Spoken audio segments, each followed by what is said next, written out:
E vamos começar. Bom, os primeiros casos de Covid-19 começaram a ser relatados na China, né, como todo mundo já sabe, no final do ano passado. No Brasil, o primeiro caso foi em São Paulo, em fevereiro desse ano, e na nossa cidade ele chegou no dia 5 de março. Uma semana depois, mais ou menos, a OMS declarou como pandemia.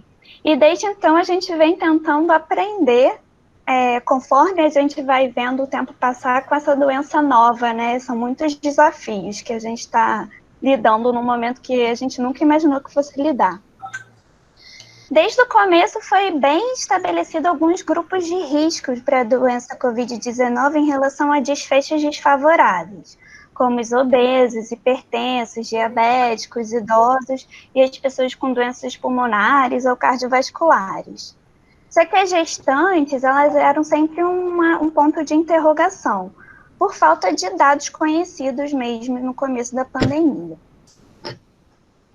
Por conta das alterações fisiológicas da gestação e o conhecimento de desfechos desfavoráveis nas epidemias anteriores de H1N1 e de outros coronavírus, né, do SARS e da MERS, nessa população de gestantes, elas foram classificadas no primeiro momento como grupo de risco, mas sem nenhuma evidência muito concreta de literatura que respaldasse. Os primeiros estudos da China que chegaram a comparar pacientes que internaram gestantes com Covid-19 em relação a pacientes de mulheres em idade fértil não grávidas com Covid-19 não mostrou diferença entre a gravidade da apresentação da doença. O que teve de diferença com significância estatística foi o menor tempo entre o início dos sintomas e a internação no grupo das gestantes. Mas isso era justificado justamente por uma maior preocupação por esse grupo, e os exames de PCR desse grupo, eles tinham uma prioridade para serem realizados em relação ao das outras pacientes. Então, por isso que o início dos sintomas e a internação no grupo das gestantes foi menor. Nesse estudo, não teve diferença entre os grupos em relação aos óbitos e também não teve casos de transmissão vertical de Covid-19. Com o passar do tempo, a gente conseguiu ver estudos que tinham um tempo de segmento maior e que tinham também um número amostral mais robusto, como esse estudo do CDC, que acompanhou de janeiro a junho.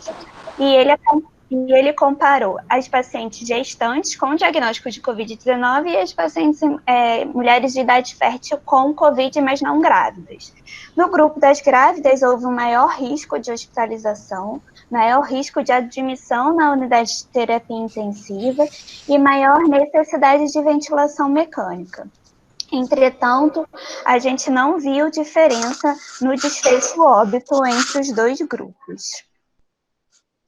No Brasil, a gente tem um estudo do Grupo de Estudo de Covid em Gestação, que avaliou quase 1.000 pacientes grávidas com Covid, e o objetivo dele era avaliar fatores de risco para mortalidade. Houve quase 13% de óbito nessa população, uma taxa elevada, e os fatores de risco que foram identificados para o óbito nas gestantes com Covid-19 foram o desenvolvimento da síndrome de angústia respiratória grave depois do parto, no puerpério, né, e fatores de risco associados de comorbidades, né, como obesidade, doença cardiovascular e diabetes.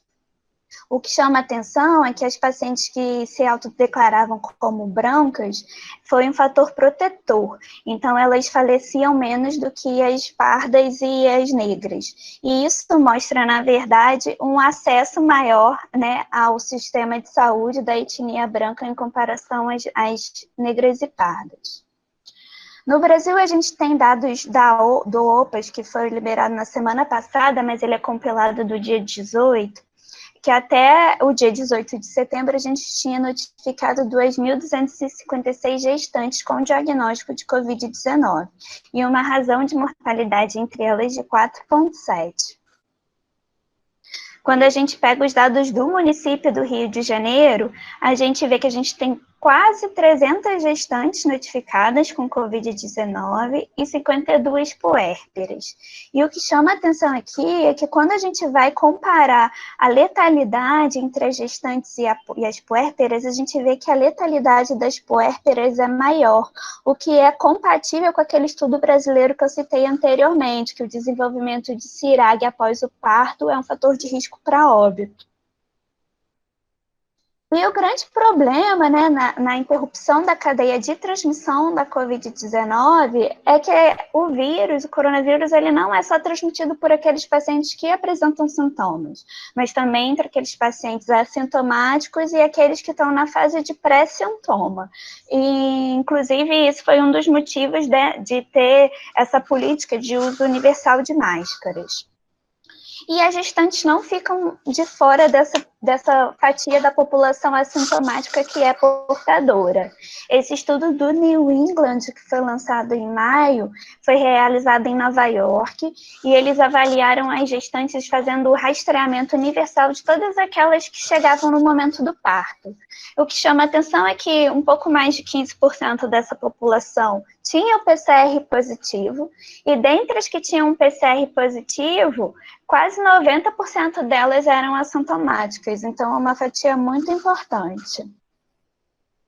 Um outro estudo do CDC, também com tempo de acompanhamento longo, de março a agosto, que avaliou quase 600 gestantes, encontrou que mais da metade delas eram assintomáticas. As assintomáticas se concentraram mais no terceiro trimestre, tá? Do que no primeiro e no segundo. E entre as sintomáticas, houve uma maior taxa de abortamento, de óbito neonatal, de admissão em UTI e de óbito materno. Mas essas variáveis provavelmente são explicadas pela gravidade da doença, já que elas desenvolveram sintomas. Na perinatal, a gente também não fica diferente disso. A gente encontra pacientes assintomáticas, tanto na Barra quanto em Laranjeiras. A coluna azul são todas as pacientes que tiveram PCR positivo, e a coluna amarela são as pacientes assintomáticas. Então, é uma fatia da azul, tá? Só para não achar que são números diferentes. O que a gente está fazendo na instituição é oferecer a testagem facultativa para a gestante e para o acompanhante no prazo de 1 semana da data prevista do prazo, assim como para a equipe obstétrica, e a testagem é compulsória nas pacientes e na equipe cirúrgica de cirurgias ginecológicas e plásticas. Lá em Laranjeiras, a testagem é realizada nessa cabine aqui da foto, que foi projetada pelo Paulo Marinho. Em relação aos desfechos obstétricos, quando a gente compara gestantes com positividade por SARS-CoV-2 e as que foram negativas, a gente vê uma maior prevalência nas pacientes com Covid-19 de pré-eclâmpsia. E isso provavelmente pela lesão endotelial nos vasos da placenta que o vírus causa. O vírus causa lesão endotelial, e a gente vê não só a pré-eclâmpsia, como a gente está vendo também em outros pacientes, outros eventos vasculares, né, como trombose venosa profunda, acidente vascular cerebral. Quando a gente compara o SARS-CoV-2 com os outros coronavírus, a gente vê que as pacientes com Covid-19, elas também têm maior tendência a parto prematuro e pré-eclâmpsia, quando comparada com aquelas que foram acometidas por SARS ou MERS. Em relação ao atendimento pré-natal dessas pacientes, a gente deve estimular o comparecimento às consultas e a realização dos exames complementares, orientar a compra das medicações de forma mensal para evitar uma exposição desnecessária dessa paciente, e atentar para o calendário vacinal da gestante. Já é orientado, né, que seja feita a vacinação de gripe e a DTPA. Muito tem se falado da vacinação de gripe por proteger de um quadro respiratório e facilitar no diagnóstico diferencial daquelas que podem desenvolver Covid-19, porque você não vai pensar numa infecção por influenza numa paciente que foi vacinada, mas a gente não pode esquecer também da DTPA, que tem o componente da coqueluche paciente que também faz sintomas catarrais, tosse, e que também entraria num diagnóstico diferencial. Quando a paciente com diagnóstico de Covid-19 ela for internada, a via de parto vai ser por indicação obstétrica e não por causa do diagnóstico da doença, e ela vai ser internada num quarto privativo em isolamento respiratório. O isolamento respiratório vai ser por aerosol, com a necessidade do uso da máscara N95 pelos profissionais de saúde, se ela estiver fazendo procedimentos que gerem aerosol, que são macronebulização, micronebulização ou intubação durante uma cirurgia, por exemplo. Fora isso, será a precaução por gotículas com máscara cirúrgica, tá? Só lembrando que as máscaras de tecido, elas não são consideradas equipamentos de proteção individual no ambiente hospitalar e elas não devem ser usadas pelos profissionais de saúde dentro do ambiente hospitalar. Doutora Isabela, doutora Isabela, Oi. Faltam 5 minutos para você. Tá, tudo bem, eu já estou acabando. Em relação ao período de isolamento, eu quero chamar a atenção, porque isso mudou recentemente.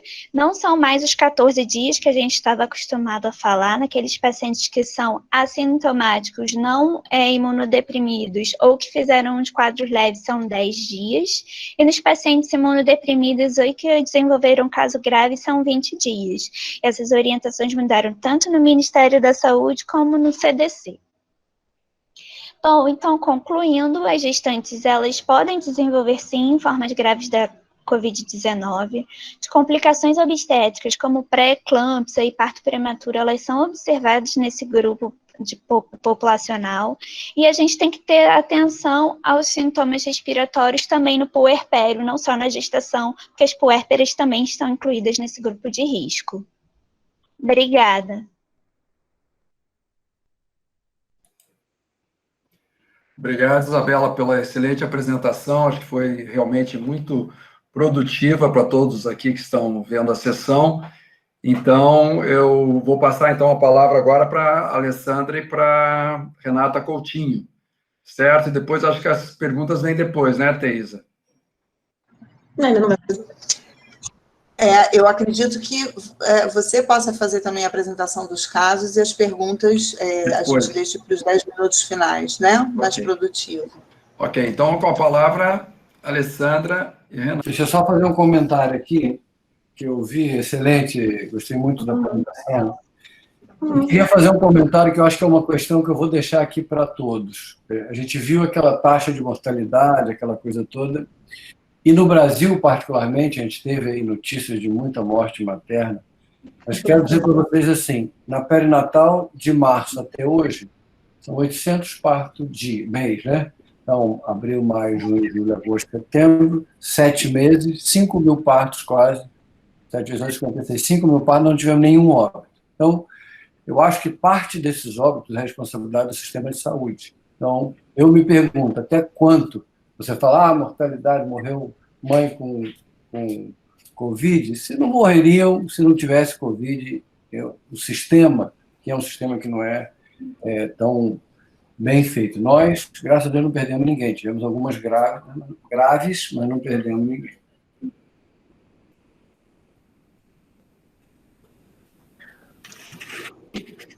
Chegou aí a pergunta? Sim, doutor Zé Maria. Fala, Isabela. Não, eu ia falar que sim, é isso mesmo. Também acho que é muita falha do nosso sistema de saúde. Aquele estudo brasileiro até mostra, né, que branca morre menos, né? Isso é um reflexo, né, do nosso sistema de saúde mesmo. Isabela, você agora está com a sua tela com isso. Ótimo. Perfeito. Agora ótimo. Foi, Ale.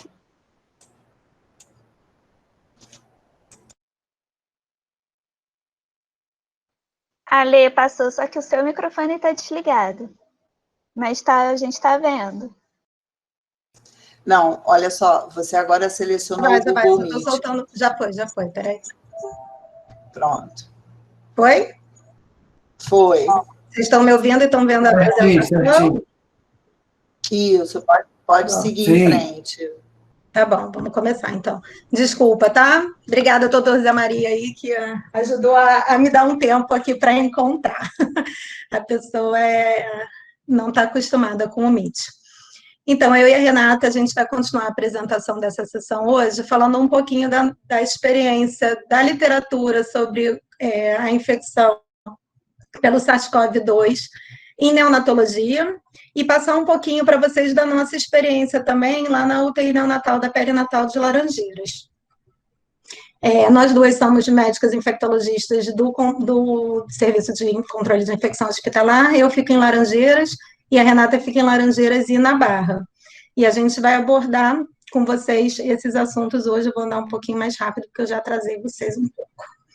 Então, o que a gente sabe de Covid hoje, em neonatologia, é muito restrito. É basicamente uma sequência de... Espera aí só um pouquinho que a gente está...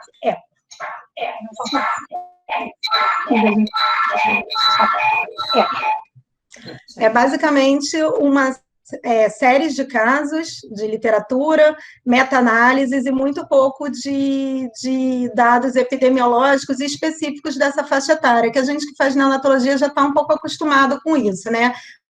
Primeiro vem os dados de adulto, e aí botam a neonatologia junto com a pediatria, e aí depois de um tempo é que começam a vir as descrições maiores no grupo da neonatologia mesmo. Então, esses dados são dados da OMS, que a gente puxou agora essa semana, e vocês veem a dificuldade do agrupamento dos bebês na faixa etária entre 0 e 9 anos. Então, é muito difícil a gente tirar os dados, tanto de casos totais como de mortes nessa faixa etária, nos dados da OMS. Esses dados são do último boletim epidemiológico brasileiro, e a mesma coisa também. A faixa etária neonatal fica agrupada na faixa etária menor de 1 ano, tanto para número de casos de SRAG, quanto nos óbitos de síndrome respiratória aguda grave, dificultando também a nossa interpretação do que a gente tem de epidemiologia dentro do país. O melhor dado que a gente conseguiu foi o dado da Secretaria Municipal de Saúde, e a gente agradece a Patrícia Gutmann, que mandou os dados para a gente, que foram os dados até essa tirada do banco de dados do dia 23, agora de setembro, de 78 bebês menores de 1 mês que foram notificados tanto pelo ESUS quanto pelo SINAM-SRAG, e desses 78 bebês, a gente teve 3 óbitos, tá? Então, dá quase 5% de letalidade. Mas você vê que a faixa etária aqui da 0,08, né, dos casos de total de casos notificados no município do Rio de Janeiro. Então, a gente sabe que tem notificação, subnotificação, mas esse é o dado oficial atual do município do Rio de Janeiro.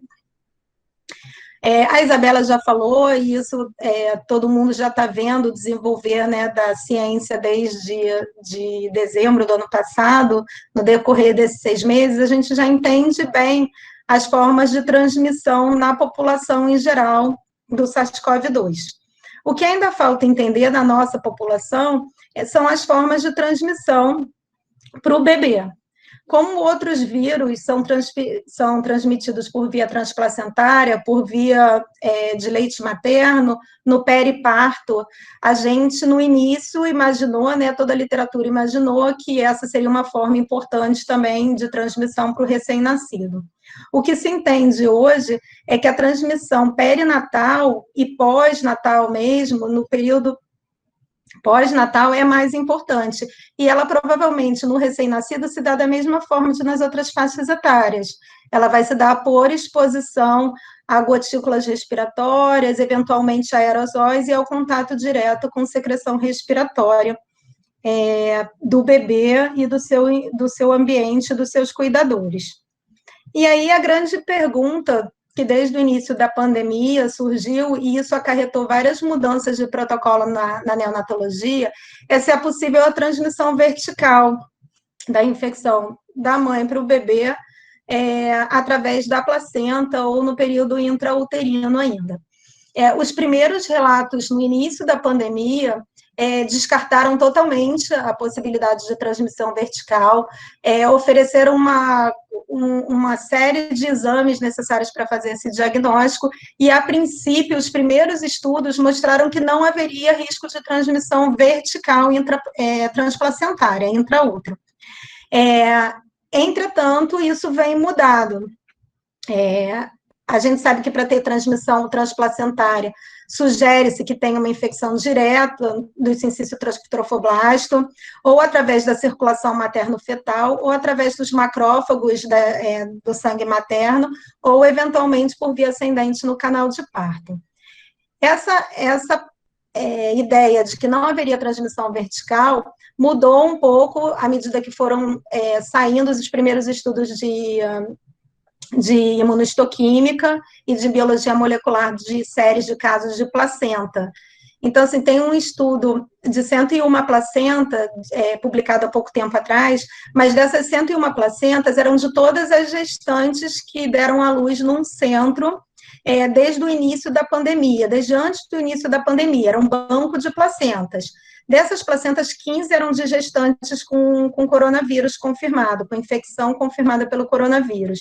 E dessas 15, uma placenta tinha uma evidência clara imunohistoquímica de infecção pelo SARS-CoV-2, tanto do lado fetal quanto da parte materna. E aí era uma grande indicação de que haveria transmissão transplacentária.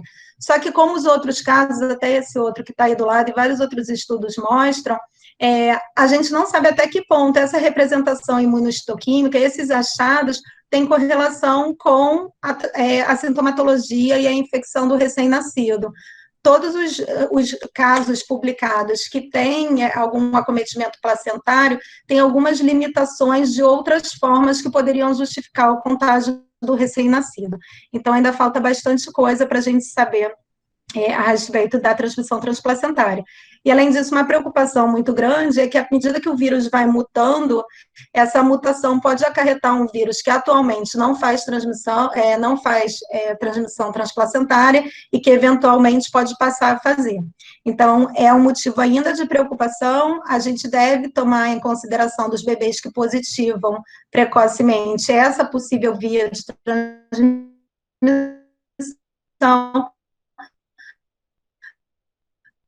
mas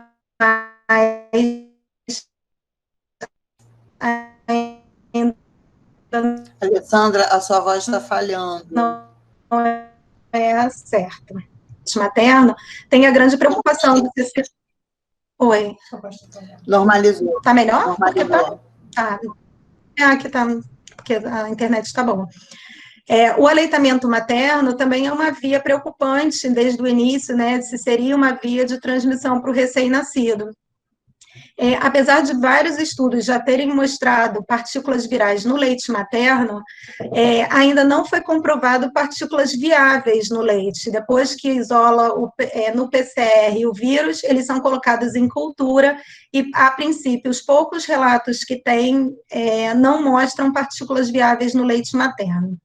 E uma outra consideração importante do aleitamento materno é que, até o momento, não se sabe ainda qual é o papel dos anticorpos protetores maternos no leite materno. Então, a princípio, não existe contraindicação ao aleitamento materno, a recomendação da Organização Mundial de Saúde, a orientação das maiores agências reguladoras e sociedades de pediatria do mundo.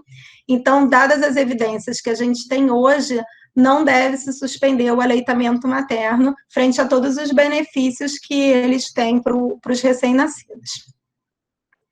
As manifestações clínicas na neonatologia também são estudadas basicamente em série de casos, né? Então, agora, no decorrer da pandemia, começaram a aparecer meta-análises juntando essas séries de casos, porque tem muitas séries de casos com casos repetidos também. A gente trouxe para vocês uma que representa o que é o consenso, o que se acredita que é a verdade até agora nos recém-nascidos, que é que os recém-nascidos, eles normalmente são assintomáticos ou oligossintomáticos. O que acontece é que a maioria desses recém-nascidos que são oligossintomáticos, eles acabam sendo internados na UTI neonatal, o que leva a uma taxa de infecção em UTI muito alta, de 11% até 17%, 18%, que às vezes é até incompatível com o desfecho do bebê e com o tipo de sintomatologia que o bebê apresenta na internação. Doutora Alessandra, você tem 5 minutos, tá bom? Tá bom. As manifestações clínicas mais encontradas foram, como nos adultos e nas crianças maiores, manifestações respiratórias, normalmente leves, sintomas gastrointestinais e, eventualmente, apesar de não ter nessa série de casos, lesões cutâneas.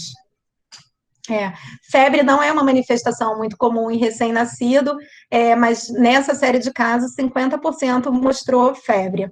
E o desfecho normalmente é bom. Essa série de casos não mostrou mortalidade, não mostrou nenhum caso de óbito, assim como várias séries de casos e várias meta-análises em neonatologia.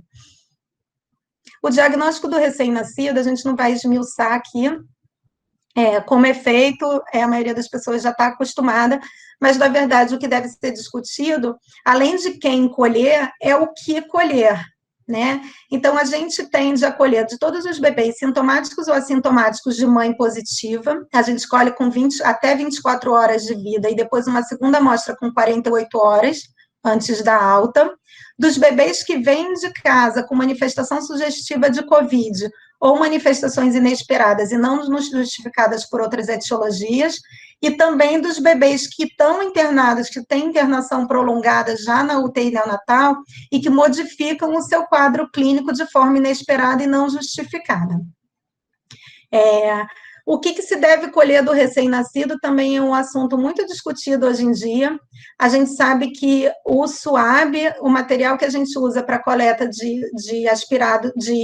raspado de nasoorofaringe, é muito grande, a gente tem dificuldade de introduzir na cavidade nasal do bebê, e a gente desconfia que isso pode levar a um número grande de falsos negativos.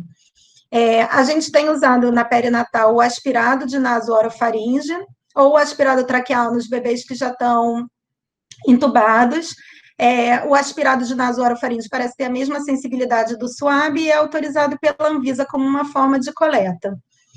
A gente está esperando com muita ansiedade a liberação da saliva como uma forma de coleta de PCR, porque vai facilitar bastante.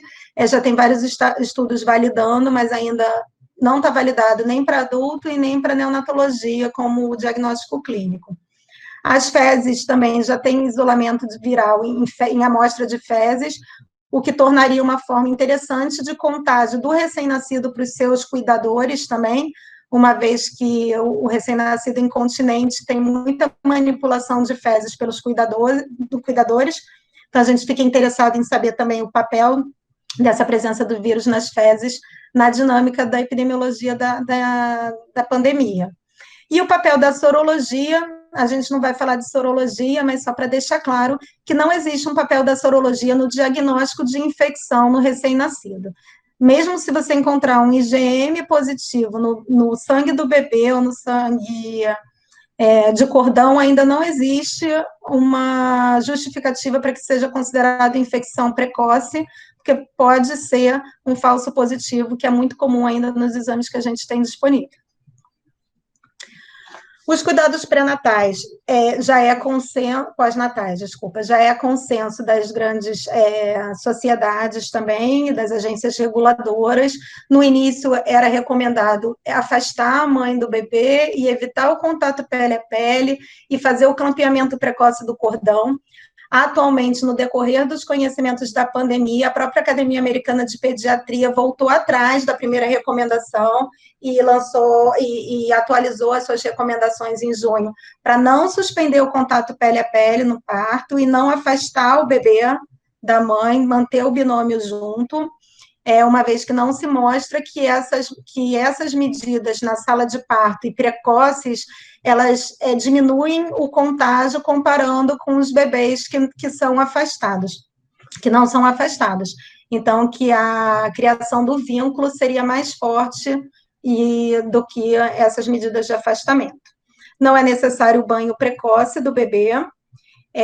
Os cuidados de reanimação e os cuidados intensivos, diferente no adulto, que já tem protocolos bem claros específicos para a Covid-19, na neonatologia a recomendação é que sejam mantidos os protocolos recomendados pelas sociedades e pelas instituições.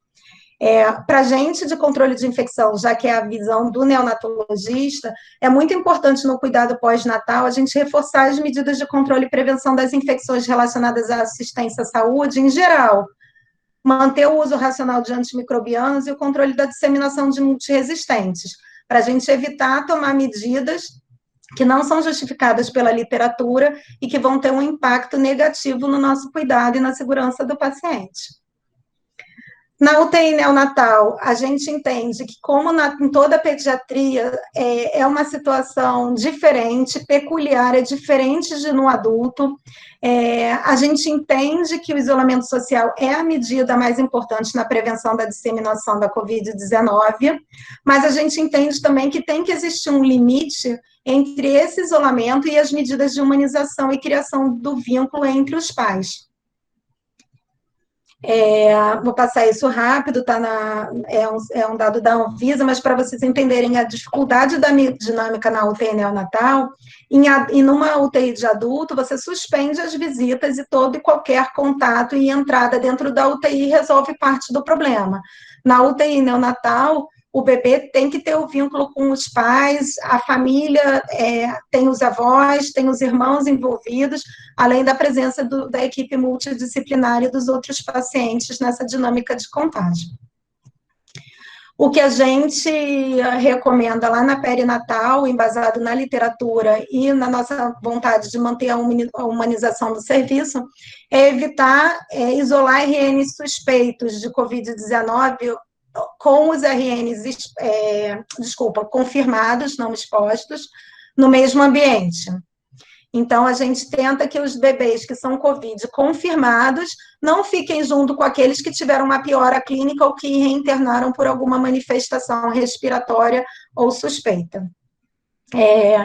A gente entende que a incubadora dentro da UTI neonatal, apesar de não ser um método de isolamento, serve como uma medida de bloqueio da disseminação também dentro da unidade neonatal. Então, a gente entende que o recém-nascido nessa situação, o recém-nascido ele não deve ser considerado como principal fonte de disseminação do vírus dentro da UTI neonatal, uma vez que ele está dentro da incubadora, inclusive para a equipe de saúde, mas, entretanto, a gente mantém a recomendação do EPI para toda a equipe assistencial dentro das recomendações do CDC, da OMS e da Anvisa, de acordo com o tipo de assistência que vai ser prestada. E aí, para terminar, eu queria passar para vocês, antes do Jofre falar dos casos da UTI neonatal, um pouquinho da nossa experiência, primeiro nas duas unidades, né, dos nossos casos, e um pouquinho do que a gente tem como experiência de infectologia e controle de infecção durante a pandemia.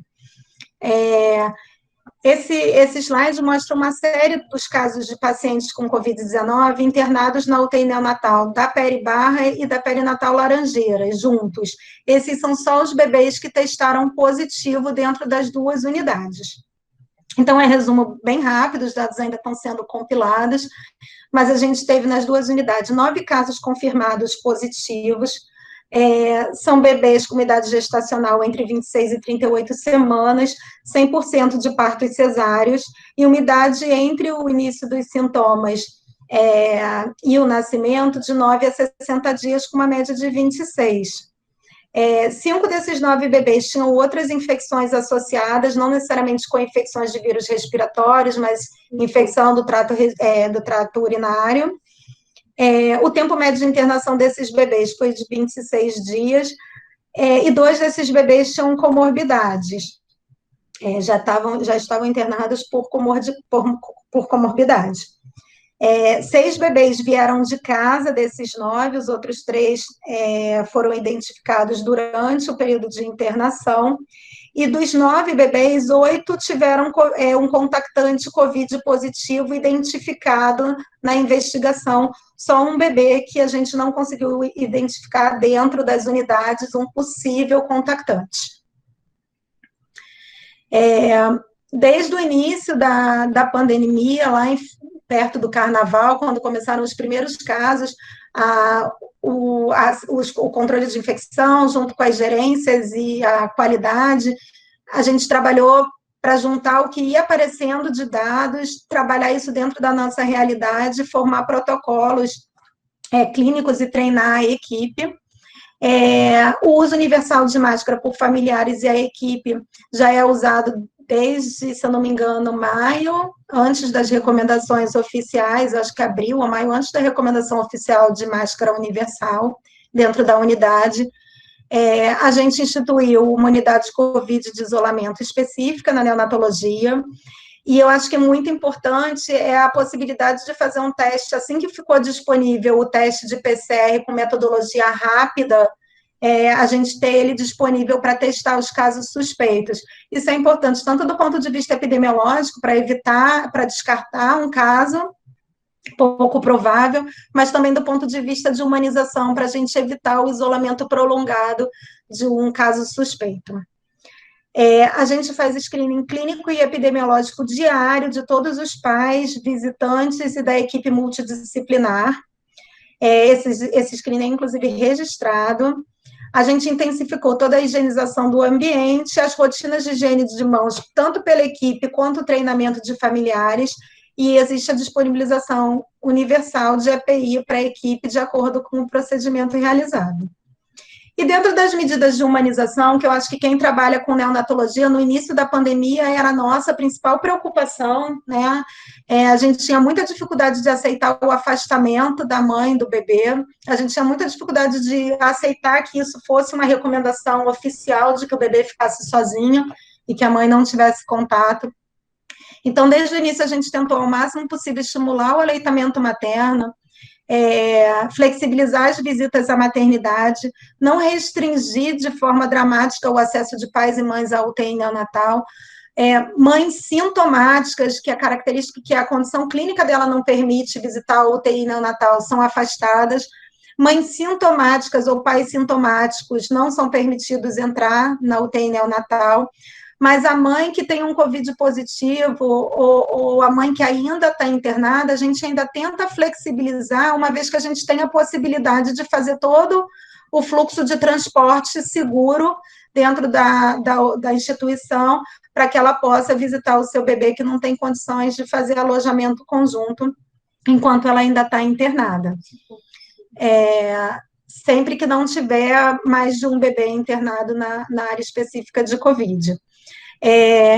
A equipe do JOF, a equipe da UTI neonatal, ela proporciona reuniões semanais em grupo dos pais com a equipe, que já era uma prática antes, passou a ser feita por vídeo, e a gente começou agora há pouco, uma vez que houve a mudança do perfil da pandemia, a flexibilizar a visita de avós e irmãos somente nas internações de bebês prematuros extremos e com internação de longa permanência ou de maior gravidade. Então, só para concluir, desculpa que eu e ainda trazer entrando, o que a gente acha mais importante, né, a equipe da perinatal, do controle de infecção e da neonatologia junto, é que na assistência técnica, na assistência ao recém-nascido durante a pandemia atual, é fundamental que o neonatologista considere criticamente as evidências existentes quanto à transmissão e os desfechos no recém-nascido, para não comprometer décadas de pesquisa e conhecimento que contribuíram para as melhorias na prática do cuidado neonatal, para que a gente não deixe o medo e a falta de conhecimento atrapalhar tudo que já foi feito de benefício para a saúde do recém-nascido nas últimas décadas. Obrigada, e mais uma vez, desculpa, a gente está aberto a perguntas depois da fala do Jufre. Obrigado, Alessandra, pela explanação excelente. Você, como infectologista, é ótima, mas como profissional da TI, deixa a desejar, mas tudo bem. Estou no lugar certo, né, Ju? Muito bem, muito obrigado, Vamos ver se tá? eu consigo sair daqui agora também. Tá certo, tá certo. Bom, eu vou relatar, acho que todo mundo está me ouvindo, né? Eu vou relatar, então, a nossa experiência, ou melhor, a nossa vivência aqui na Clínica Perinatal Laranjeiras, nesse período de pandemia do novo coronavírus. Felizmente, nós não tivemos nenhum desfecho clínico desfavorável dos recém-nascidos acometidos de mães PCR positiva. E é claro que nos preparamos, como a Alessandra aí já falou extensamente, para a crise com planos de contingência, muita vigilância, muita monitorização dos casos suspeitos ou já confirmados, vigilância epidemiológica das infecções relacionadas à assistência à saúde, associada ao Covid-19, e tratamos estratégias, né, com a CCH, de medidas de precaução, isolamento, ações voltadas também para os profissionais que trabalham na UTI, com monitoramento rígido, claro, com todo o cuidado para se evitar o risco de uma disseminação dentro de uma UTI neonatal, que a gente sabe que tem nenéns de muita baixa imunidade, né, que poderiam realmente vir a ter alguma complicação de uma transmissão horizontal desses casos de coronavírus. Então, eu vou compartilhar a tela aqui, só um minutinho.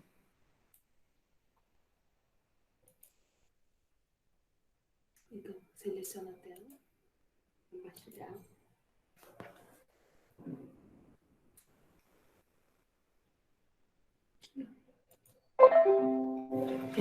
Vocês estão olhando, estão vendo? Tá bom, Jofre, foi. Ok. Então, aqui em Laranjeiras, nesse período de janeiro até 28 de setembro, nós tivemos 3.237 partos. Isso aí dá uma média próxima de 400 partos por mês. Desses partos, nós tivemos 35 pacientes com PCR positivo, sendo 37 sintomáticas e 63 assintomáticas, e dessas 35, 6 tiveram seus filhos internados aqui na UTI neonatal, então 17%. Dessas 6, uma foi gemelar, então os diagnósticos de internação aqui dão 7, porque 3 foram membrana hialina, com sofrimento respiratório, uma hipertensão pulmonar, 2 casos de sofrimento respiratório só adaptativo e uma asfixia leve. O que eu queria relatar também a gente fez essas 18 coletas dos recém-nascidos internados, além das mães PCR positivo, que foram 6, nós tivemos também piora clínica de crianças que estavam internadas, 10 crianças, uma apresentou uma urticária, uma criança com febre no decorrer da internação, e 8 crianças com piora do processo respiratório.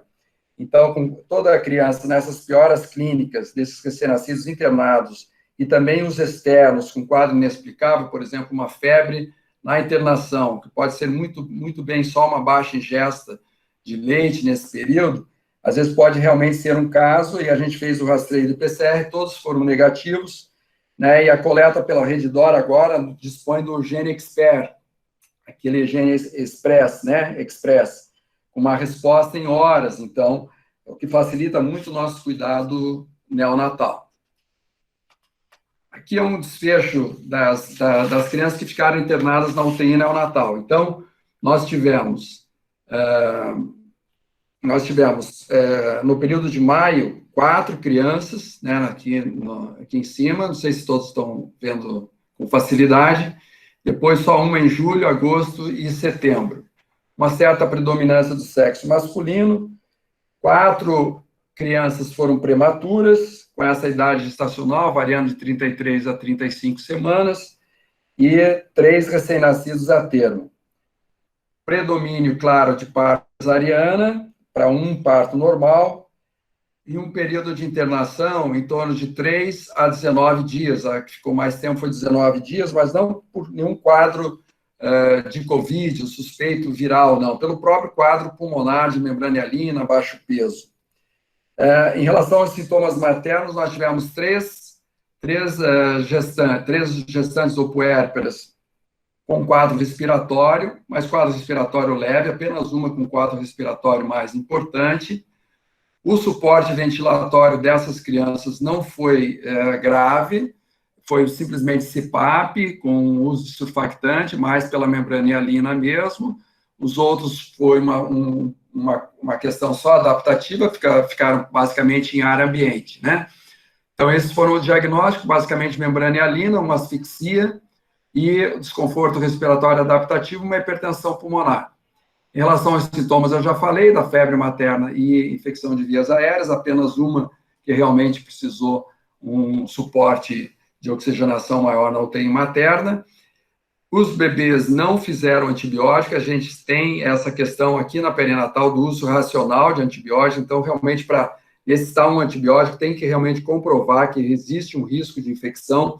Essa criança que fez 2 dias apenas de ampicilina e gentamicina, que era um quadro mais importante de hipertensão pulmonar, o sofrimento respiratório, nós já não tínhamos certeza de algum processo infeccioso.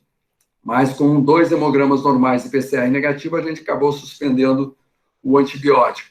Nenhuma dessas crianças teve complicação respiratória, o ultrassom transfontanela de todos foi normal, não vimos nenhuma complicação isquêmica, nem hemorrágica, e o hemograma e a proteína C reativa foram negativas. Todos esses recém-nascidos fizeram 2 PCRs para a COVID, um com 24 horas e outro com em torno de 48, 72 horas, e todos foram negativos.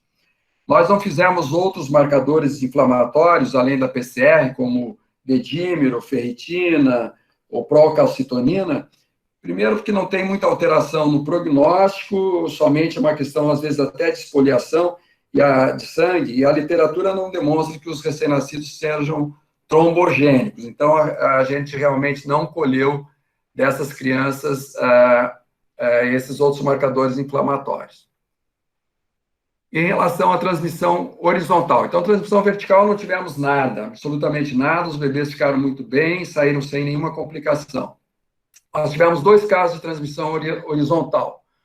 Um deles é um nenenzinho que ficou internado bastante tempo com a gente aqui, uma gastrosquise bastante complicada, e ela faz um PCR positivo com 49 dias de vida.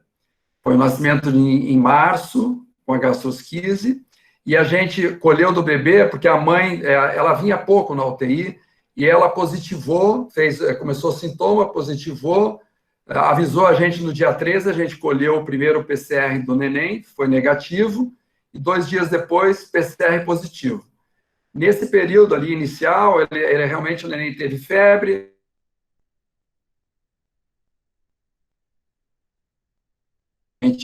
pelo Covid, ficamos preocupados, era um bebê que já tinha sido feito um investimento muito grande, foi um neném muito grave do ponto de vista de malformação gastrointestinal, então acabamos fazendo um esquema de cefepime e vanco, mas as culturas foram todas negativas, a criança evoluiu sem complicações, teve desfecho de alta depois de 3 meses, um pouquinho menos de 3 meses do período de nascimento. Outro caso, sim, é o caso que eu vou relatar a seguir, é um prematuro extremo, que estava num processo de broncodisplasia bastante estável, e ele positivo um PCR com 65 dias de vida, porque começou a piorar os sintomas que eu vou relatar, e aí a gente fez a pesquisa, o PCR dele deu positivo, dos pais foram negativos. Então, é o caso clínico a seguir. Então, é um neném que nasceu dia 18 de maio, um prematuro de 26 semanas apenas, 740 gramas, a interrupção da gestação foi devido a uma amniorrex prematura, com prolapso de cordão e oligodramia. Esse menino apresentou um sofrimento respiratório por membrana hialina, com necessidade de 1 dose de surfactante, apenas 1 dose, não era um pulmão muito doente. No primeiro dia de vida, ele fez esse surfactante bastante precoce e foi estubado precocemente também, com 24 horas, para o CPAP nasal. Ele, na evolução, ele logo nos primeiros dias, no segundo para o terceiro dia, ele apresenta um quadro de distensão abdominal no raio-x, pneumoperitônio, uma perfuração intestinal, necessitando de uma laparotomia, e era uma perfuração única do intestino delgado, fez rafia, não era enterocolite, ele teve uma boa evolução depois alimentar, ficou em nutrição parenteral naquele período de jejum inicial, mas depois alimentou sem problemas, e sempre dependendo de oxigênio em CPAP, mas também era um bebê pequeno ainda, né? Então, quando ele chegou a 36 semanas, dependendo de oxigênio, foi diagnosticado como broncodisplasia pela idade já pós-natal. Né? Nesses casos, a gente sempre faz ecocardiograma a cada 15 dias, o primeiro eco dele foi um eco normal, E aí a gente começou já a tratar com corticoide inalado e oxigenoterapia para manter uma saturação acima de 92%, ele só ficou no CPAP. E nesse dia 21 de julho, já com 2 meses de vida, ele começa com uma piora clínica, começou a fazer febre, aumentou muito a secreção das vias aéreas, ele rodava com uma FiO2 em torno de 30%, passou a dobrar essa FiO2 em torno de 60%, uma acidose respiratória importante, com retenção de CO2, broncoespasmo, precisou fazer broncodilatador, e ainda o eco nessa fase era normal. Então, a gente colheu o PCR para COVID, dos pais e do nenenzinho, e além do painel molecular viral, vírus MOL, para diagnóstico diferencial. Já o resultado, então, veio o PCR dos pais negativos, do bebê positivo, já no dia 22, um dia depois, vocês vejam que foi bastante rápido. Já nesse início, no dia 21, como a gente suspeitou, ele ficou em isolamento, e o restante do painel viral foi negativo. Ele evoluiu sempre com sofrimento respiratório importante, conseguimos diminuir a concentração de oxigênio com broncodilatadores, corticoide inalado, mas o ecocardiograma de controle já evidenciou um corpo pulmonar com VD dilatado, aumentado e hipertrofiado, precisando já o vasodilatador. O raio-x dele, eu vou mostrar a seguir, vocês vão ver como ficou muito diferente de um início de uma broncoesplasia e depois. O ultrassom desse menino cerebral não teve nenhuma complicação, e ele chegou a fazer uma tomografia, que eu também vou mostrar à frente, no dia 24 de agosto. A tomografia já tinha espessamento desses septos interlobulares, associados a bandas parenquimatosas, áreas focais de hiperinsuflação, principalmente na base do pulmão, o lobo médio e lobo inferior do pulmão direito, principalmente, opacidade e redução volumétrica em topografia posterior dos pulmões, com microtelectasias, sem derrame pleural. Então, vocês vejam o raio-x, esse primeiro raio-x à esquerda é antes da infecção pelo coronavírus, tá? Ele tinha um padrão de infiltrado intersticial, porém, pulmão expandido, com menos concentração de oxigênio. No lado direito, pós-Covid. Então, vocês vejam que fez uma aparente condensação maior do lobo superior direito, o esquerdo também parece com mais alterações fibróticas, e uma hiperinsuflação importante aqui no lado direito, lobo médio inferior do pulmão direito. É claro que muitas dessas alterações podem ser secundárias à broncoesplasia, mas a gente não tem visto nos nossos bebês assim. Aqui, normalmente a gente consegue dar alta num período até 37, 40 semanas. Esse neném já está internado 1 mês, além de 40 semanas, ainda está internado com a gente aqui, no CPAP, ainda com concentração baixa de oxigênio, em torno de 30%, mas fazendo azitromicina como anti-inflamatório, diurético, broncodilatador, não só o salbutamol, mas também atrovente, corticoide inalatório. Então, ele provavelmente vai precisar ir para home care. E aqui, a imagem da tomografia.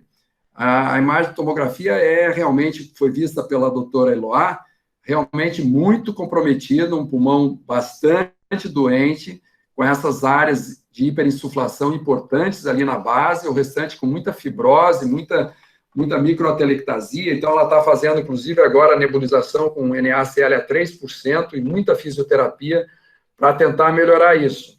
A preocupação nossa é realmente com o corpo pulmonar, né? Então, mantê-lo bem oxigenado para tentar fazer com que esse pulmão vá crescendo com uma boa nutrição. Estamos evidenciando bastante a nutrição dele para ele realmente recuperar o quadro.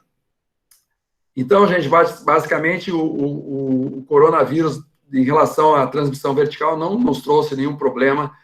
Esse caso em particular, não sei se pode ser atribuída essa piora apenas à broncoesplasia ou à associação da comorbidade com o coronavírus. Então, basicamente, era isso que eu tinha que apresentar para vocês. Então, agora... Eu acho que o doutor Zé Maria quer fazer um comentário, né, doutor Zé Maria? Então, Jofre, olha só.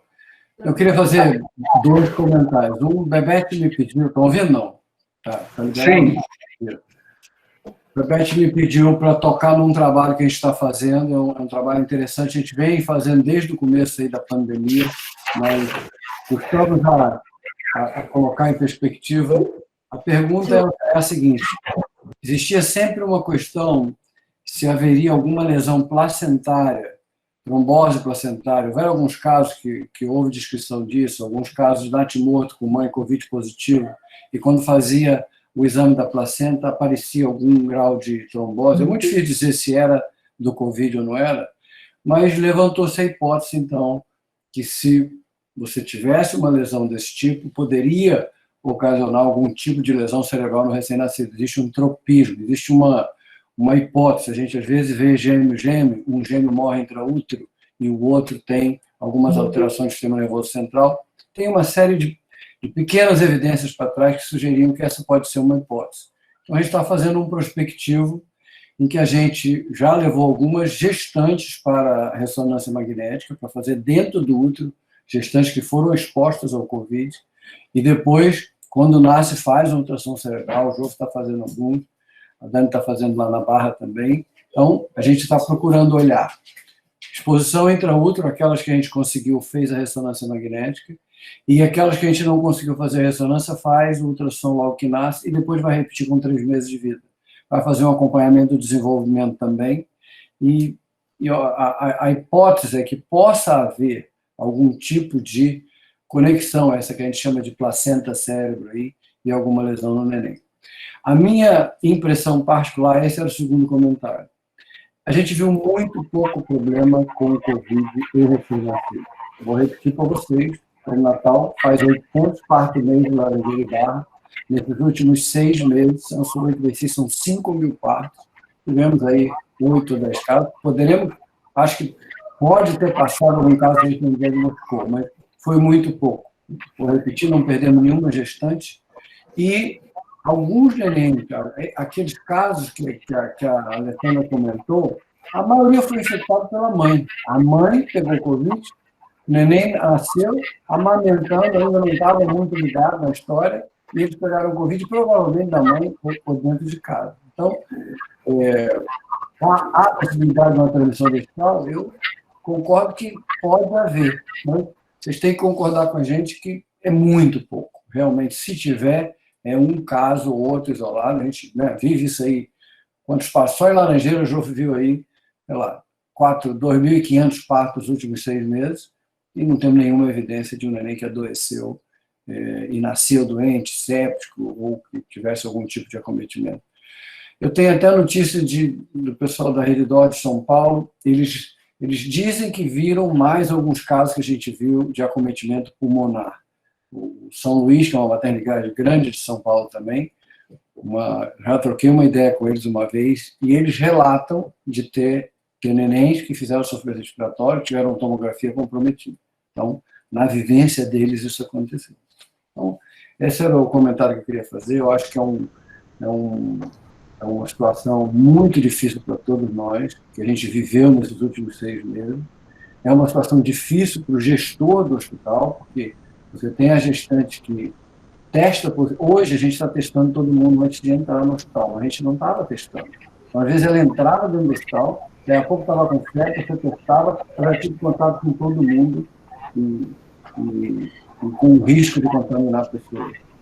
Nós tivemos um caso muito inusitado na Barra, que foi um caso de que, até se for para cirurgia cardíaca, a técnica de enfermagem que circulava na sala estava com Covid, ela saiu do dia da cirurgia, ela circulou, mas aí mandaram ela para casa porque ela estava com febre, e esse recém-nascido, posteriormente, foi positivado dentro da UTI neonatal.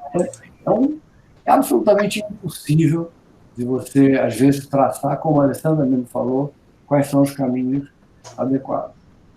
E o último comentário que eu tinha é o seguinte: os nossos nenéns, eu acho que, graças a Deus, foram muito bem protegidos dentro das UTIs, pelas incubadoras, ou pelo tipo de cuidado que a gente tomou. Ao longo dessa pandemia, mais de 500 colaboradores da perinatal testaram positivo.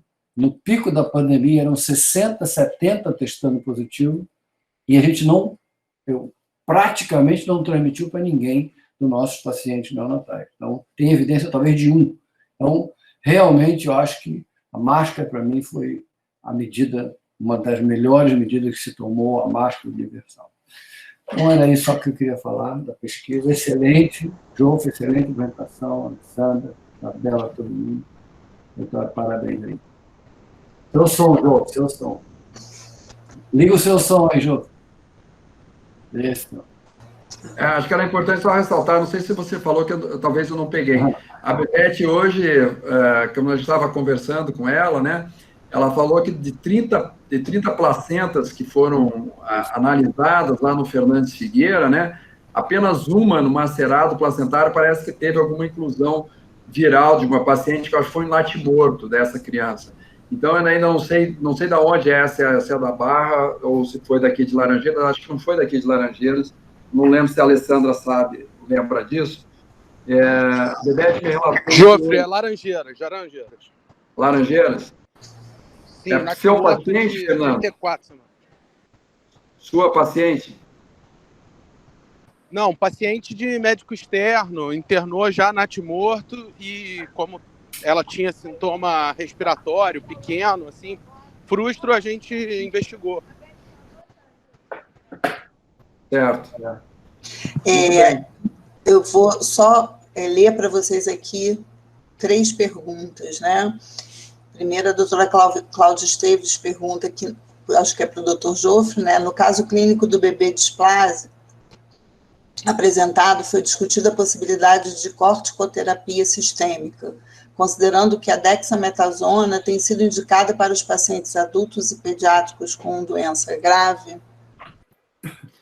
Bom, nós somos um pouquinho avessos ao uso de corticoide sistêmico, a não ser no caso, quando você faz o esquema DART para a extubação de um bebezinho que está mais de um mês entubado, você não consegue diminuir a ventilação. Agora, esse caso desse bebê, algumas vezes a gente faz a prednisolona nesses casos com broncoespasmo, o neném já com 2, 3 meses de vida, mas quando a gente começou a broncodilatação e o corticoide inalado, que ele já estava fazendo uma dose de 50 microgramas 2 vezes ao dia, nós fizemos para 250 microgramas 2 vezes ao dia, a concentração de oxigênio baixou drasticamente. A gente chegou a fazer também a azitromicina, né? Então, anti-inflamatória, que ele até usa até hoje. Então, aí, quando ele melhorou, a gente segurou o sistêmico, que geralmente atrasa o desenvolvimento neurológico, diminui o crescimento geral da criança, às vezes até o crescimento pulmonar, então a gente optou por não fazer corticoide sistêmico. Não sei se o Zé Maria concorda com o que a gente está falando. Com certeza, João, com certeza. O doutor Ricardo Rua pergunta se vocês têm realizado o teste rápido antígeno ou apenas o RT-PCR. E pergunta isso pelo tamanho do cotonete, se vocês têm alguma experiência com teste rápido em bebês. A gente pode responder essa, então? Uhum. Na verdade, na UTI neonatal, o que a gente está fazendo preferencialmente, até pelo tamanho do dispositivo para a coleta do swab, é o aspirado. E, enfim, depende também do kit que a gente tem, mas a gente, como dá preferência à coleta do aspirado, pelo tamanho da via aérea do neonato, a gente não tem essa questão com o tamanho do cotonete. A gente não faz antígeno ainda, não. Eu, pelo menos, não conheço nenhum artigo também que valide o uso do antígeno, do teste de antígeno em recém-nascido, e a gente sabe que a sensibilidade do teste de antígeno, né, e a especificidade, ela é comparada com o do PCR.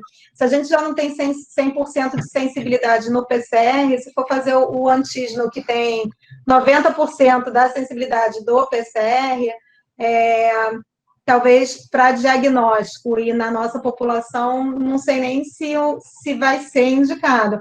A gente tenta realmente fazer uma boa coleta de aspirado e, se for um bebê maior que vem de casa, eventualmente fazer o swab mesmo, né? Parece ser mais promissor para essa faixa etária é a coleta da saliva, mas ainda não está validado também.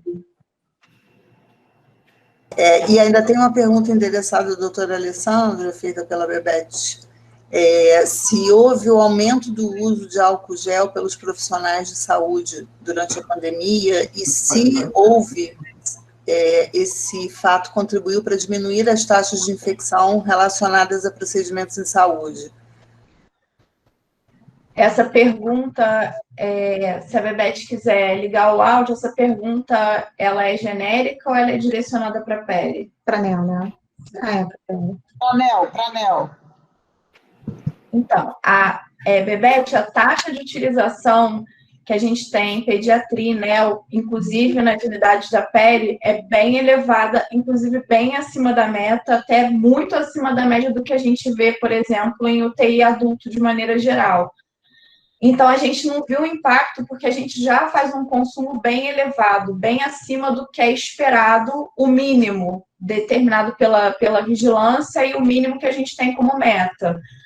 Então, a gente não teve um grande impacto nesse consumo, que já é muito alto, e a gente também não teve reflexo disso nas taxas que também não são muito elevadas. A gente não viu, por exemplo, a gente não tem uma epidemiologia a gente não tem uma unidade em que a gente tem endêmico, por exemplo, crianças colonizadas por MDR, a gente vivencia isso em pequenos surtos que a gente consegue controlar prontamente com as medidas de contenção. Mas a gente não é uma unidade que tem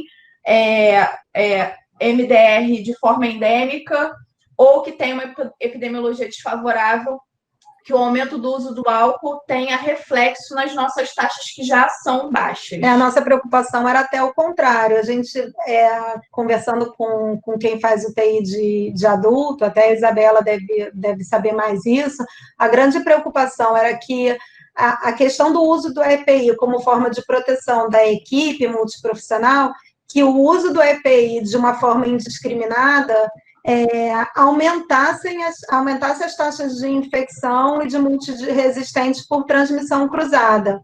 Então, assim, a gente tentou reforçar bastante as medidas de prevenção de IPCS, de PAB, de higiene de mãos, porque a gente não sabia o que vinha pela frente na neonatologia, se a gente ia começar a ter muito caso igual em adulto, e a gente não queria correr o risco de mudar o que estava funcionando.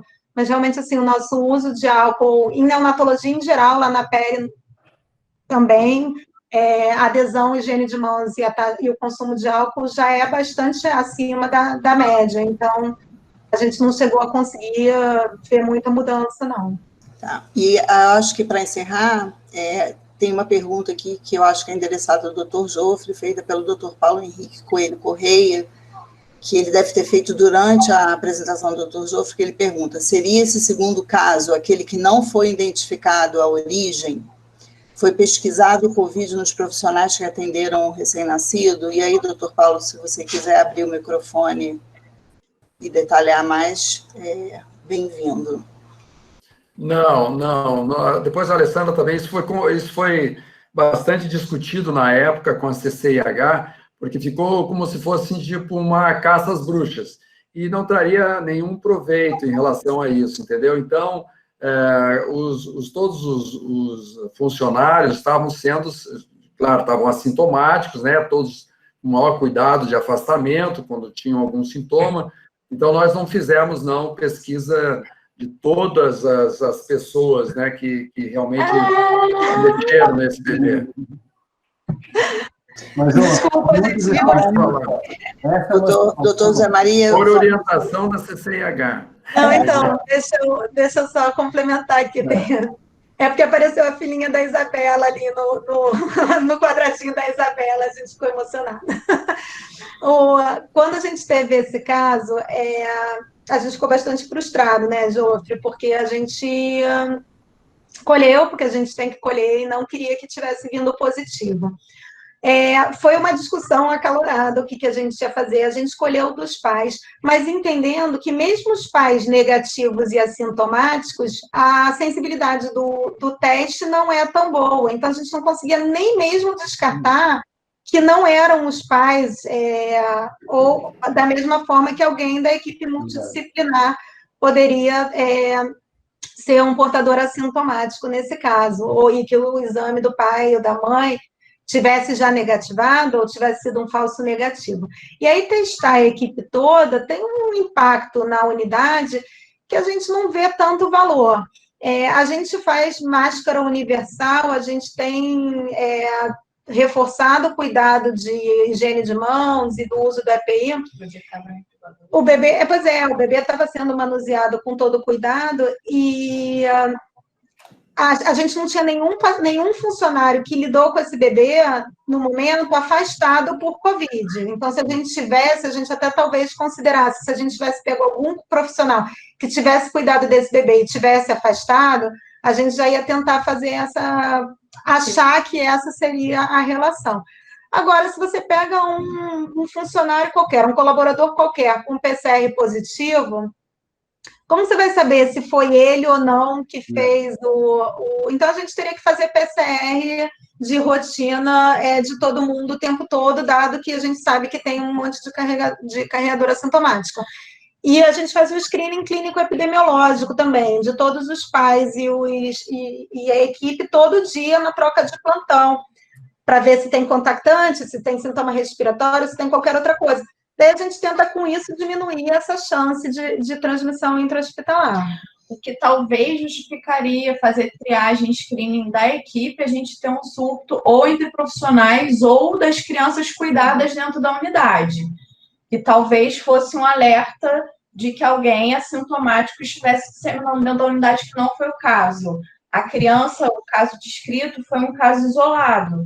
E aí, por falta de profissionais sintomáticos, pela possibilidade desse assintomático pequena de ter transmitido para esse bebê, e por ser um único caso dentro dessa população inteira, tanto de profissionais quanto de bebês, a gente decidiu não fazer o rastreio. Obrigada. Doutor Zé Maria, o senhor quer encerrar? Não, eu estava só... É muito difícil. Todo mundo viveu essa situação. A gente fazia de rotina na perinatal PCR de quem tinha sintoma. Então, o cara chegou com febre, chegou tossindo, chegou gripado. Agora, os assintomáticos, como as meninas falaram aí, assintomático é assintomático. Deve ter passado um caminhão de assintomático pelo hospital, perto dos meninos, perto das mães. Muitos, a gente sabe disso. Deve ter passado. Então, é absolutamente impossível traçar para trás um caso desse. Eu vou contar uma história que eu já contei aqui na primeira vez. O primeiro neném que internou na Barra, que a gente fez diagnóstico, a criança internou com febre. No dia seguinte, a mãe chegou, estava meio gripadinha, perguntar para ela se ela está com sintoma. Não, eu estou com febre e tal. Aí testou a mãe. Então, a gente só descobriu o menino porque a mãe ficou sintomática e a gente testou ela. Então, ela provavelmente transmitiu Covid. Então, é muito difícil dessa doença. Nós todos estamos aí esperando que ela acabe. Se Deus quiser, vai embora. E para de incomodar o fluxo dos hospitais. E vamos para um 2021 melhor que esse 20. Não foi fácil. Se Deus quiser. Então, a gente agradece a presença de todos. Eu esqueci de avisar no começo, nós gravamos essa apresentação para disponibilizar no YouTube para os inscritos que não puderam comparecer, e agradecemos a presença de todos. Obrigado. Obrigado. Tchau, meninas. Tchau, doutor Jofre. Obrigada. Tchau, gente. Obrigada. Teisa, desculpa aí. Doutora Isabela, obrigada a todos. Teisa, você edita no YouTube, né? A parte que eu não consegui botar, você corta. Com lá, certeza. Né? Tchau, boa noite. Obrigada, tchau, gente. Tchau, doutor Jofre. Boa noite. Tchau, Isabela. Tchau, boa noite. Mostra de novo a neném aí. Eu acho que ela saiu.